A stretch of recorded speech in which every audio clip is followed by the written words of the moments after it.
नमस्कार दोस्तों, मैं हूं आपका दोस्त सुमन आर्या। और दोस्तों आज के इस वीडियो में मैं बात करने वाला हूं ऑन पेज एसईओ के बारे में। दोस्तों आज का ये वीडियो कंप्लीट ट्यूटोरियल है ऑन पेज एसईओ के ऊपर। तो अगर आप ये वीडियो पूरा देख लेते हो तो आपको ऑन पेज से रिलेटेड कोई भी सवाल आपके पास नहीं रहेंगे। तो दोस्तों यहाँ पर मैं जो आपको बताने वाला हूँ वो मैं एक बड़े वेबसाइट से बताने वाला हूँ, backlinko.com। और ये काफ़ी हाई अथॉरिटी वाली वेबसाइट है और इससे आपको जो भी इन्फॉर्मेशन मिलेगा वो आपके लिए काफ़ी यूज़फुल होगा। तो आपने इनका नाम सुना होगा, ब्रेनडीन का ये वेबसाइट है। तो सबसे पहले जो चीज़ है एसईओ, वो हमेशा चेंज होता रहता है। ऐसा नहीं है कि आपने आज कोई एसईओ का कोर्स आपने परचेस कर लिया और उस कोर्स को अगर आप देखते हो, मान लेते हैं 3 बार 4 बार आपने उस कोर्स को देख लिया तो आप एसईओ में आपने महारत हासिल कर लिया। ऐसा नहीं होने वाला है, क्योंकि एसईओ क्या है कि आप जितना ज़्यादा प्रैक्टिस करोगे उतना ज़्यादा आपका अच्छा होगा। क्योंकि आपको ये पता चलेगा कि आप क्या कर रहे हो, तो आपका आर्टिकल रैंक हो रहा है, क्या करने से आपको प्रॉब्लम हो रही है, किस चीज़ को अगर आप ऑप्टिमाइज़ करते हो तो आपको ज़्यादा फ़ायदा हो रहा है। तो ये सब चीज़ जो है जितना ज़्यादा आप प्रैक्टिकल करोगे उतना ज़्यादा आपको फ़ायदा होगा। तो इसलिए अगर आप एसईओ के ऊपर कोई वीडियो देखते हो तो उसको आप फॉलो करो। ऐसा नहीं है कि आपने वीडियो देख लिया आप उसको फॉलो नहीं कर रहे हो तो फिर आपको प्रॉब्लम होगी। तो जितना ज़्यादा आप प्रैक्टिस करते हो एसईओ में उतना ज़्यादा आपका एसईओ अच्छा होगा।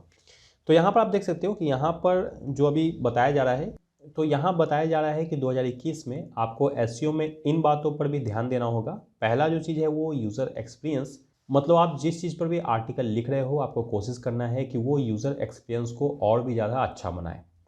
उसका दूसरा जो चीज़ है वो है बाउंस रेट, जिसके बारे में आप जानते हो। तो आपको बाउंस रेट पर ध्यान देना है, बाउंस रेट आपको कम करना है। बाउंस रेट और डुअल टाइम पर भी आपको ध्यान देना है, आपको उसको भी कम करना है। तीसरा जो चीज़ है वो है सर्च इंटेंट पर आपको काफ़ी ज़्यादा ध्यान देना है कि जो यूज़र सर्च कर रहा है उसके पीछे उसका इंटेंट क्या है। अगर आपको सर्च इंटेंट के बारे में नहीं पता है तो आप सर्च इंटेंट के ऊपर मैंने वीडियो बना रखा है, आप उस वीडियो को देख लो। उसमें आपको अच्छे से समझ में आ जाएगा कि सर्च इंटेंट क्या होता है। उसका पेज लोडिंग स्पीड, ये काफ़ी ज़्यादा मैटर करता है एसईओ में। अगर आपको रैंक करना है तो आपका पेज लोडिंग स्पीड भी काफ़ी ज़्यादा फास्ट होना चाहिए।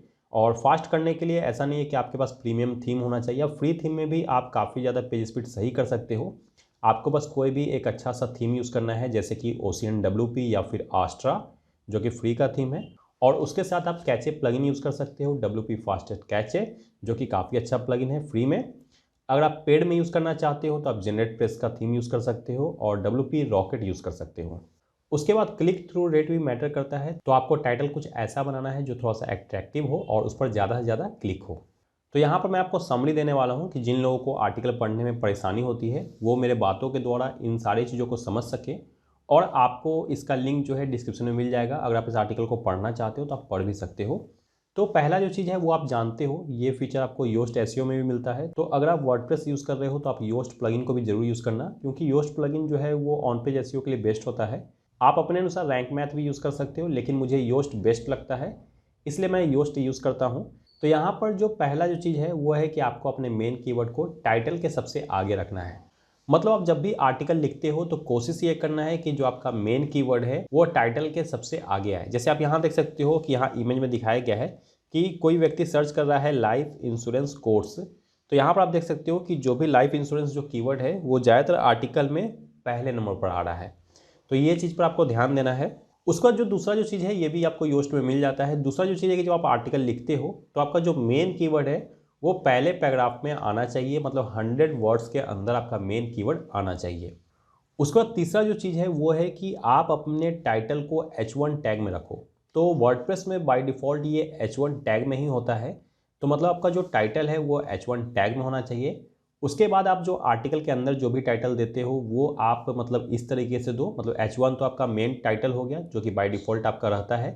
उसके बाद आप आर्टिकल के अंदर जो भी टाइटल यूज़ कर रहे हो वो H2 में होना चाहिए। फिर आप अगर टाइटल का सब टाइटल डाल रहे हो तो वो S3 में आना चाहिए। तो यहाँ पर आपको ये बात ध्यान देना है कि आपका जो टाइटल हो वो सीक्वेंस में होना चाहिए, H2 का जो भी सब हेडिंग है वो S3 में जाएगा। फिर अगर आप H2 के सिमिलर कोई टॉपिक ले रहे हो तो फिर वो H2 टाइटल में जाएगा, फिर उसका जो सब हेडिंग है वो S3 में जाएगा। तो आपको इसी तरीके से टाइटल को बांटना है। तो आप यहाँ देख सकते हो। और जो आपका टाइटल जो होना चाहिए वो H1 में होना चाहिए। उसका जो फोर्थ जो चीज़ है वो है कीवर्ड फ्रीक्वेंसी। तो आपको कीवर्ड कितना बार यूज़ करना चाहिए। तो आप देख सकते हो कि आपको ज़्यादा कीवर्ड स्टफिंग नहीं करना है, ना ही कम करना है। ऐसा नहीं कि आपने पूरे आर्टिकल में सिर्फ 1-2 बार कीवर्ड यूज़ किया, और ऐसा भी नहीं होना चाहिए कि आपने पूरे आर्टिकल में कम से कम 20-30 टाइम्स अपने मेन कीवर्ड को यूज़ कर लिया। तो ये भी नहीं होना चाहिए। लेकिन आपको नेचुरली कीवर्ड को फीड करना है। तो ऐसा लगना चाहिए कि अगर कोई आर्टिकल पढ़े तो उसको ये पता चलना चाहिए कि ये आर्टिकल जो है वो इस टॉपिक के बारे में कहा गया है। तो आपको नेचुरली मतलब कीवर्ड फीड करना है। तो इसके लिए ये बेस्ट ये है कि आप जो है योस्ट प्लगइन को या फिर रैंक मैथ को यूज़ करो, ताकि आपको ये पता चल जाए कि आपको मतलब अपना कीवर्ड जो है वो पूरे आर्टिकल में कितना बार यूज़ करना चाहिए।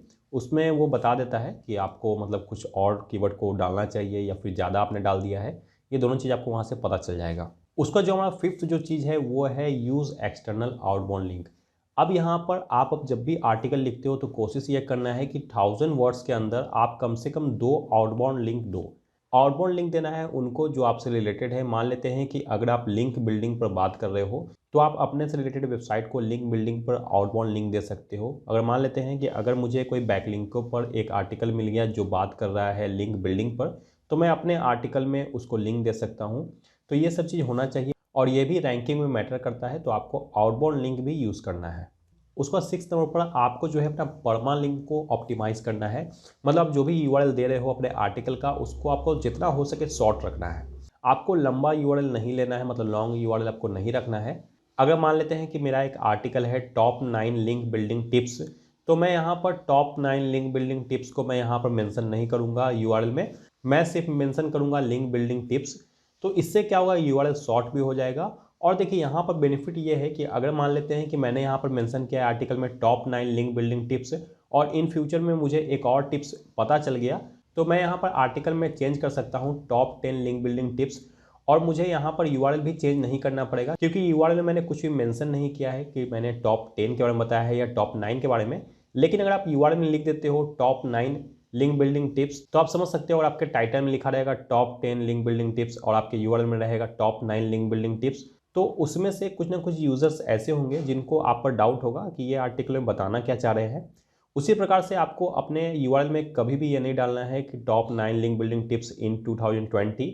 अब मान लेते हैं कि आपने 2020 में वो आर्टिकल लिखा था, अब आप उसको अपडेट कर रहे हो 2021 में, तो आपका तो अब यूआरएल चेंज होगा नहीं। तो ऐसे में वहाँ पर डिफरेंस पता चलेगा, क्योंकि आपके टाइटल में 2021 है और यहाँ पर आपको दिखाई पड़ रहा है 2020, तो ये भी दिक्कत है। तो हम लोगों को ये कोशिश करना है कि यूआरएल में हम लोगों को इस तरह का वर्ड यूज़ नहीं करना है, हम लोगों को यूआरएल सिंपल रखना है, शॉर्ट रखना है। अब यहाँ पर 7 जो टिप है वो है कि आपको अपने टाइटल में मेन कीवर्ड को आगे रखना है। जैसे आप देख सकते हो यहाँ पर कि मान लेते हैं कि एसईओ टूल्स के बारे में अगर मेरा एक आर्टिकल है तो मैं एसईओ टूल्स को आगे रखूँगा और यहाँ पर मैंने आगे लगा दिया द कंप्लीट लिस्ट 2021 अपडेट। तो इस तरीके से आपको जो है बनाना है। तो आपको मेन कीवर्ड को कोशिश करना है कि आपके टाइटल के सबसे आगे वो आना चाहिए। और यहाँ पर आपको जो है जो भी आप यूज़ कर रहे हो टाइटल में, तो आपको ये कोशिश करना है कि आप पावर वर्ड यूज़ करो और जो आप नंबर यूज़ करो वो नंबर आपका ऑड में होना चाहिए, मतलब 7, 5, 9, 11 इस तरह का वर्ड होना चाहिए। ये मुझे पता नहीं है कि ये क्यों लोग मतलब सजेस्ट करते हैं, लेकिन लोगों के अनुसार कि अगर आप ऑड नंबर यूज़ करते हो तो उस पर क्लिक जो है वो ज़्यादा होता है इवन नंबर से। अगर मान लेते हैं मैं लिखता हूँ 8 लिंक बिल्डिंग टिप्स, तो उस पर संभावना मतलब कम रहती है इसके तुलना में 7 लिंक बिल्डिंग टिप्स की। मतलब ऑड नंबर पर ज़्यादा लोग क्लिक करते हैं, ऐसा मतलब जो भी प्रोफेशनल ब्लॉगर है वो बताते हैं। तो आपको यहाँ पर ऑड नंबर यूज़ करना है। उसके बाद आपको यहाँ पर पावर वर्ड कुछ यूज़ करना है। अगर आप गूगल पर लिखते हो पावर वर्ड्स तो आपको काफ़ी सारे लिस्ट मिल जाएंगे। जैसे आप यहाँ पर देख सकते हो कि बेस्ट हो गया, बिग हो गया, बोनस हो गया, कैश हो गया, चीप हो गया। तो ये सब पावर वर्ड का एग्जाम्पल है। आप इसको गूगल पर सर्च कर सकते हो पावर वर्ड्स फॉर एसईओ और यहाँ से आप इस लिस्ट को डाउनलोड कर सकते हो। तो आपको क्या करना है कि आपको पावर वर्ड्स का भी यूज़ करना है अपने टाइटल में, जिससे ज़्यादा से ज़्यादा मतलब क्लिक हो सके और आपका सीटीआर जो है वो इम्प्रूव हो। फिर आपका मेटा डिस्क्रिप्शन में भी कीवर्ड आना चाहिए। तो ये आप योस्ट प्लगइन में करोगे तो आपको वहाँ पर दिखाएगा कि आपको यहाँ पर कीवर्ड फीड करना है मेटा डिस्क्रिप्शन में कम से कम एक बार। तो ये सब चीज़ आपको वहीं से सेम है। जैसे यहाँ पर एक एग्जांपल देख सकते हो कि इन्होंने दिखाया कि अगर एसईओ टूल्स ये यूज़ कर रहे हैं तो लगभग सभी के मतलब मेटा डिस्क्रिप्शन में एसईओ टूल्स लिखा हुआ है। तो आप यहाँ देख सकते हो। अब यहाँ पर बात आ रही है कि आपको जो कंटेंट है उसको यूनिक बनाना है। तो आपको ये मैंने पहले ही बता रखा है कि अगर आपको जिस लैंग्वेज में नॉलेज है आप उसी लैंग्वेज में आर्टिकल लिखो, ताकि उसका जो आप मतलब यूज़र एक्सपीरियंस है और भी अच्छा बना सको। क्योंकि जब आप अपने लैंग्वेज में लिखते हो तो आपके अंदर जो भी मतलब उस के प्रति फीलिंग्स है आप उसमें फीलिंग्स ऐड कर पाते हो। आप उसको मतलब इस तरीके से आर्टिकल लिख पाते हो कि कोई व्यक्ति उसको पढ़ता है तो उससे वो रिलेट कर पाता है, उसको वो अच्छा लगता है। तो आपको ये कोशिश करना है कि आप आर्टिकल जो है उसी प्रकार लिखो।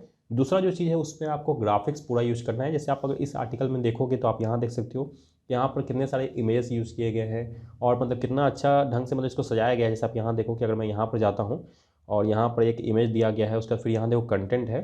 तो टेबल ऑफ कंटेंट को ये किस तरीके से इन्होंने मतलब दर्शाया है कितने अच्छे ढंग से, आप देखो मैं यहाँ पर दिखाता हूँ कि अगर मैं यहाँ पर जाता हूँ चैप्टर 6 में, तो आप देखो डायरेक्ट मैं यहाँ पर आ गया। तो आपको ग्राफिक्स पर भी काफ़ी ज़्यादा ध्यान देना है। ग्राफिक्स के लिए सबसे जो बेस्ट है वो है कैनवा। आप कैनवा को फ्री में यूज़ कर सकते हो, वहाँ से आप अच्छे अच्छे ग्राफिक्स को क्रिएट कर सकते हो। बाकी और भी वेबसाइट जो है उस पर आप ग्राफिक्स बना सकते हो, देख सकते हो। उसके बाद आपको कोई भी चीज़ आप बताते हो तो उसमें आप स्टेप बाय स्टेप उनको पूरा डिटेल जानकारी दो, मतलब इन डेप्थ नॉलेज आप दो किसी भी आर्टिकल पे में, तो वो आर्टिकल जो है वो ज़्यादा रैंक करता है और उसमें जो यूज़र्स हैं वो ज़्यादा देर तक समय बिताते हैं, जिससे आपको फ़ायदा होगा।